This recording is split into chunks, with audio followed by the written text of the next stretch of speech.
Bonsoir à tous.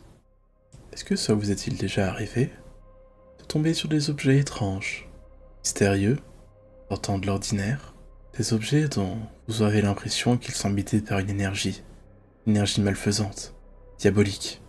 Aussi étonnant que cela puisse paraître, vous ne seriez pas le seul. En effet, le mois dernier, sur un forum, une histoire très étrange a été postée, à propos d'une boîte à musique, soi-disant habitée par le diable. Étant donné qu'il semble que d'autres de ces boîtes existent, je pense que vous raconter l'histoire de cette personne pourrait être intéressant. Au moins, si vous en trouviez une, vous saurez ce qu'il faut faire, ou du moins, ce qu'il ne faut pas faire. Laissez-moi donc vous raconter son histoire. Voici cette histoire qui s'est déroulée le mois dernier. Elle sera la plus détaillée possible pour que vous compreniez tout ce qui s'est passé. Je m'excuse à l'avance si vous trouvez mes réactions inappropriées, trop exagérées ou trop heureuses, si je n'ai pas fait le bon choix. Mais vous, qu'auriez-vous fait dans de pareilles circonstances ?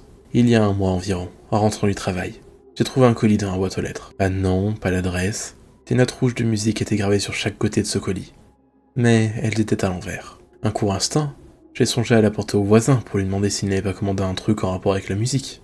Et puis, je ne sais pas. J'étais curieux de savoir ce qui se trouvait à l'intérieur. Ça pesait un bon petit poids. Je me persuadais aussi que le facteur ne pouvait pas s'être trompé d'adresse. Une fois avoir dîné, il devait être aux alentours de 21h, quand j'ai décidé d'ouvrir ce paquet. Je me suis assis sur le canapé du salon, et j'ai retiré le scotch marron qui le fermait. À l'intérieur, sur les billes blanches en polystyrène, j'ai trouvé une vieille carte jaunâtre, tachée de minuscules points rouges. L'écriture était fine et penchée, le style était désuet, même un peu vieillot. On n'écrivait plus comme ça depuis au moins un siècle. Il était écrit dessus « Ne vous arrêtez jamais de tourner ». J'ai eu les réactions typiques du mec qui ne comprend rien, et j'ai simplement haussé les épaules avant de plonger ma main entre les billes blancs. Une boîte à musique. C'est ce qu'il y avait dedans. Je l'ai trouvée particulièrement belle. Le vernis qui recouvrait le bois d'acajou me renvoyait mon regard admiratif. La boîte ressemblait à un espèce de mini-piano. J'ai soulevé le couvercle, et j'ai découvert sur la partie gauche un cylindre en laiton garni de pointes métalliques. Et sur la droite, un mécanisme surmonté d'un plateau vert gazon. Dessus, 3 minuscules personnages formaient un cercle. J'ai approché la boîte pour mieux les distinguer, et j'ai été surpris quand j'ai vu une grande silhouette qui ressemblait à un porc humain courir avec une hache de boucher derrière une petite fille. La bouche grande ouverte, les bras en avant. La fillette s'enfuyait. Aussi étrange que les autres personnages, un homme était allongé sur le gazon. Il avait l'air de se taper le front. Inutile de vous expliquer que j'ai trouvé ça étrange, glauque, voire même morbide. J'ai retourné la boîte pour découvrir la manivelle cuivrée qui actionnait le mécanisme. En me disant que ce n'était qu'une vulgaire boîte de musique, j'ai serré la clé entre le pouce et l'index. Et au moment de tourner, mon regard s'est posé à nouveau sur la carte. Ne vous arrêtez jamais de tourner. Tourner quoi? La clé? Moi-même? De nouveau haussé les épaules, puis des sons m'ont troublé. C'étaient des grosses mouches vertes, immondes, qui sortaient du collier et qui s'étaient mises à voler nerveusement autour de moi. Certaines se posaient sur la carte, d'autres sur mes mains. À plus de 40 ans, et après avoir visionné des milliers de films d'épouvante durant ma vie, je n'étais pas du genre trouillard. Mais cette coïncidence m'a un peu troublé. Je vis seul, la télé éteinte, et le salon était plongé dans un silence entrecoupé du son nerveux des mouches. J'ai senti des frissons parcourir mon échine dorsale. C'est la première fois qu'un truc aussi étrange m'arrivait.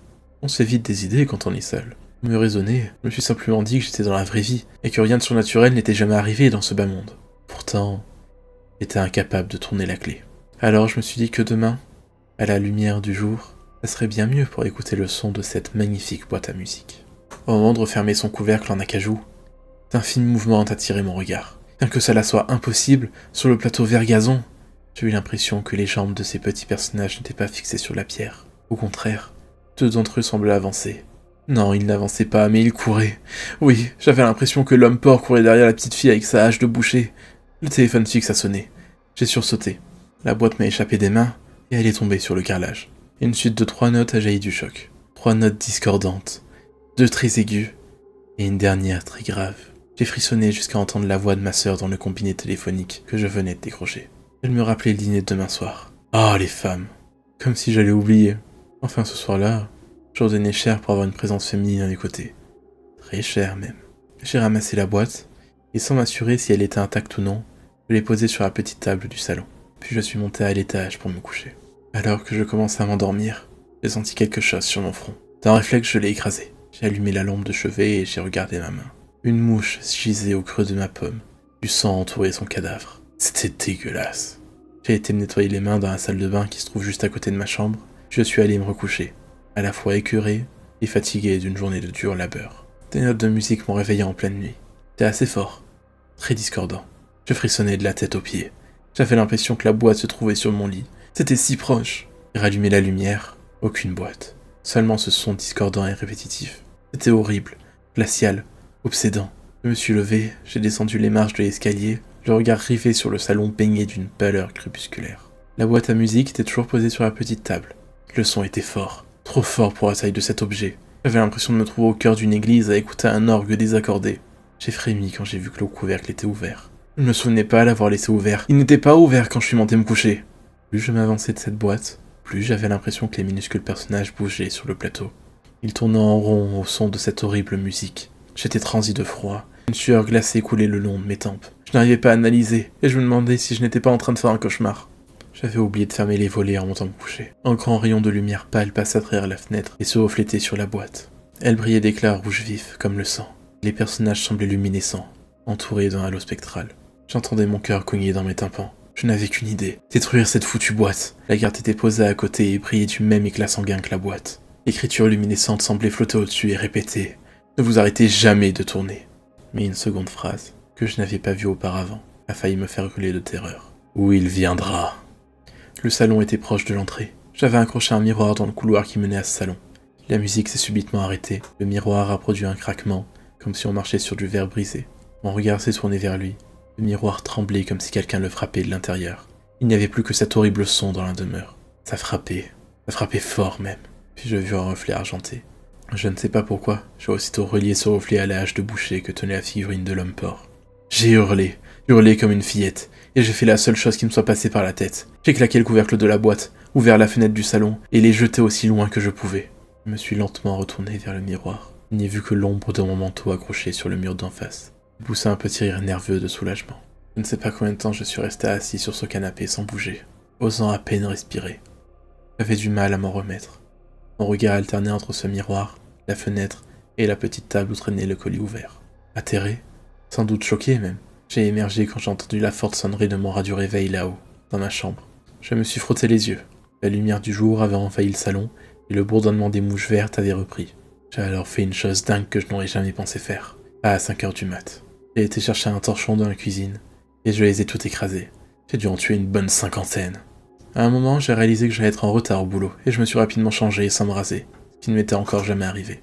En partant, j'ai pris le carton de la boîte et l'ai balancé dans la poubelle du voisin qui se trouvait sur le trottoir. Je suis rentré plus tôt pour préparer le repas avec la famille de ma sœur. Ma journée s'était très mal passée. Je n'ai pas arrêté de faire des erreurs au travail, sans doute causées à cause de la fatigue, sans doute également à cause de cette phrase que mon cerveau répétait sans cesse. Ne vous arrêtez jamais. Oui, il viendra. Et qui viendra? Et qu'est-ce qui ne devait pas s'arrêter de tourner? Moi, la clé? Je me rassurais en disant que si c'était la clé, je ne l'avais pas tournée. Et puis, pourquoi cette maudite boîte à musique avait-elle atterri dans ma boîte aux lettres? Pourquoi la mienne? Une odeur de brûlé m'a alors sorti de mes interrogations. C'était le repas. Complètement cramé. J'ai dû aller chercher des pizzas. Sur le chemin du retour, je me demandais où avait atterri la boîte à musique. Avait-elle franchi la haie de tuyas qui séparait mon jardin de celui du voisin? Garée sur le trottoir devant chez moi, la voiture de ma sœur m'a empêché d'aller vérifier. D'une certaine façon, c'était mieux ainsi, car je préférais imaginer que cette boîte avait atterri chez le voisin et que son pitbull l'avait broyé en 1000 morceaux. Pendant le dîner, mon beau-frère faisait une tête d'enterrement. Il était mal rasé et des cernes noires élargissaient ses yeux. Ma sœur m'en a discrètement parlé dans la cuisine, et elle m'a dit que la boucherie dans laquelle il travaillait venait de faire faillite. Il l'avait licencié la semaine dernière. Depuis, il était déprimé, et passait son temps à découper toutes sortes de choses avec sa hache de boucher. J'ai frissonné en repensant au personnage de la boîte à musique. Elle m'a dit qu'elle laissa son mari une semaine pour aller voir un psy, où elle le quitterait. La suite du repas s'est déroulée assez normalement, et juste avant le dessert, j'ai offert à ma petite nièce son cadeau d'anniversaire et de Noël, puisque comme d'habitude, j'avais 4 mois de retard. Mort de fatigue, je me suis aussitôt couché après le départ de mes invités. Pourtant, je n'ai pas réussi à trouver le sommeil tout de suite. Mes pensées vagabondaient sur les incidents de la nuit dernière, sur la boîte à musique, sur ce son effrayant et discordant, sur la carte, sur le visage inquiétant de mon beau-frère. La carte? Où était-elle passée cette carte, puisqu'il ne semblait pas l'avoir jetée avec le colis? Puis je me suis dit qu'elle devait être dedans, que la boîte à musique était en charpie et que ses débris avaient été jetés par le voisin. Je me suis persuadé que tout ça était derrière moi, que ma petite vie tranquille de célibataire allait reprendre son cours. Quand, soudainement, au moment de m'endormir, les 3 notes discordantes ont commencé à se faire entendre. En bas, juste en bas, dans le salon. Ma peur a cédé la place à la fureur. Je me suis précipité dans le couloir et j'ai dévalé les escaliers en hurlant. Je ne sais toujours pas après quoi je hurlais. Peut-être pour atténuer le son des notes qui s'était accéléré et me vriller le crâne. J'ai aussitôt vu la carte sur la table. Sans pouvoir la lire, je voyais cette maudite phrase s'inscrire devant mes yeux. Ne vous arrêtez jamais de tourner. Où il viendra. La musique s'est soudainement arrêtée. Il est là. Je ne sais pas si je l'ai lu ou inventé, mais je l'ai senti, comme j'ai senti mon cœur cogner dans ma poitrine. J'ai entendu le crissement du verre pilé. J'ai aussitôt regardé vers le miroir. Ce que j'ai vu m'entra jusqu'à la fin de mes jours. Une grande silhouette humaine, assez maigre, avec une tête de porc couée derrière une petite fille. Soudain des cris ont transpercé le salon. Des cris inhumains. J'ai vu l'éclat de la hache de boucher avant qu'elle ne s'abatte sur la tête de sa pauvre victime. J'ai vu une partie de sa tête tomber avant que le corps désarticulé ne s'affale. L'homme porc s'est aussitôt jeté sur ce corps. Des grognements, des bruits de mastication, des craquements d'os ont envahi le salon. C'était si intenable et irréaliste que je me suis évanoui. Au petit matin, la sonnerie du téléphone fixe m'a réveillé. J'ai décroché. C'était ma sœur. Elle était en larmes et elle arrivait à peine à s'exprimer. Entre ses sanglots, j'ai compris que ma petite nièce avait disparu. J'ai aussitôt regardé vers le miroir. Mon manteau s'y reflétait. Un court moment, je me suis demandé ce que je foutais là, dans le salon, avant de voir la carte de la boîte à musique posée de travers sur la petite table. Un sentiment atroce m'a alors traversé l'esprit, un sentiment de culpabilité. Malgré ses pleurs, j'ai compris que mon beau-frère avait été amené par la police. Apparemment, il avait été retrouvé en état de choc, nu, le corps couvert de sang, une hache de boucher à la main, assis sur le capot de sa voiture. La communication s'est soudainement coupée. J'étais en état de choc. J'ai sursauté quand le cabine téléphonique a frappé le carrelage du salon. Dans ma tête, les sanglots de ma sœur se mêlaient au hurlement de la fillette du miroir. Mon inconscient avait relié les deux. Mais j'avais l'espoir que tout ça soit encore rationnel, que ma nièce soit toujours vivante. Dans un état second, poussé par une intuition morbide, j'ai ouvert la porte d'entrée. Et pieds nus, j'ai marché sur la pelouse du jardin. J'ai contourné la façade arrière. J'ai aperçu la fenêtre par laquelle j'avais jeté la boîte à musique. Quand je me suis approché, le pitbull du voisin s'est mis à gueuler de l'autre côté de la haie. Je n'ai rien vu sur la pelouse.